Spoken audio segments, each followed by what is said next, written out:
I think I'm trembling now after his poem. I feel so innocent now. I'm half Mexican and my poem is quite innocent. So a little introduction to it.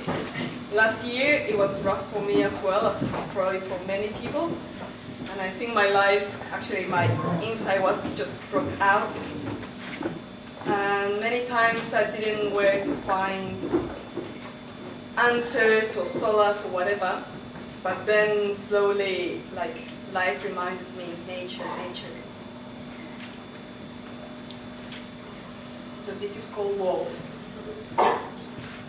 Hey, big wolf, mother wolf, I need your help, your bite, your strength. I need to release, to howl the old gone, to jibe to the new moon coming. I need your ferocity so I can cross the shadows of my forests with a strong step and my instincts at my service. Mother Wolf, let me ride with you to better lands, with courage, but mainly with raw, unapologetic love. Thank you.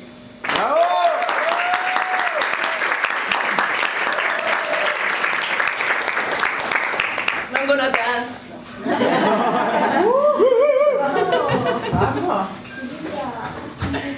I have a little story to tell. And the inspiration came from last week about angels. I remember that I met a real angel. I could touch him. I was 24, I went to Morocco. I'm one of those people who likes, how could I say? I forgot the word because I'm nervous. I was into all these mystical things. So I went with people doing some healing and stuff to a rave festival. Somehow it went well together. And after that, we all went with a group to Marrakesh. We were in the north. So we took the train, night train, because it was cheap, to Marrakesh. It took the whole night. It was fucking hot when we were crossing the desert.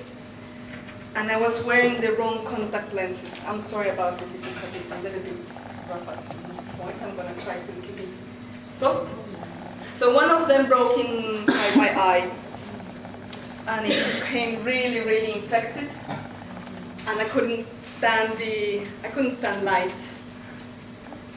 And then at the same time, the next eye got infected as well. So I had to cover my eyes, and I ended up in hospital. Luckily, I was with a group of people who were supporting me all the time. But for a week, at least a week, now I don't remember now properly, I had to have my eyes covered all the time. And I was depending on everybody to eat, to go to the toilet. And we were staying at the house of a very rich man. And I was very lucky that he paid the hospital for me because I had no money. You know, those hippies traveling. And I had crystals on me because my friends were healers and doing stuff on me and passing me energetic crystals. So if anybody wants an energetic crystal, I have many for free. I'm kidding, I don't have them. And during this week that I couldn't see, I was seeing a lot of things inside my mind. You know, like one day I would see just geometry, or I don't know if it was sacred, but it was geometry, and it was making me really tired. So when I went to bed, I was really tired of seeing things inside my head. It was no memories, it was nothing, it was just like, I don't remember. Probably I saw a dragon at some point, and this geometry, and then colors and no colors, and whiteness and blackness, and I was taken to the toilet, and then somebody would take my hand and say, here's your food, and I would just stay, just be, you know. There was nothing I could do but accept help, which was really hard for me at that point. And then somebody started calling me Little Buddha as a joke, because I had nothing else to do but to sit and wait to recover. And then slowly I started recovering, I started seeing a little bit, I could uncover my eyes, and then I decided time is over in Morocco, I go back home to my mom. I love being with my mom when I'm here. I'm one of those. And I had a long trip. Somebody took me by car to Casablanca, and from there I took the train that took me to what was the name of the port there? Agadir? Thank you. And then from there the ferry to Spain, and from there a bus to Sevilla, and from then the aeroplane. It was tough because I was under a lot of antibiotics, so I was kind of sleeping all the time. And then in the train, I'm in this cabin, there's like 6 people there in the cabin, I'm like just couldn't do much.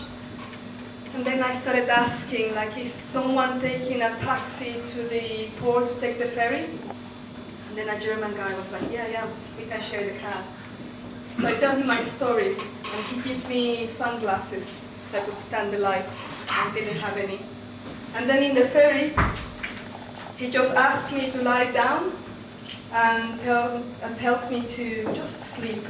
He says, I'll take care of your things, don't worry, just sleep. And I do. And then we arrived to Spain, and he comes with me to the bus stop, and his bus is leaving before mine, and he says, I'm gonna wait till your bus arrives. Don't you worry about me. And then he takes out his business card with 2 emails, his name. He tells me many stories about his life.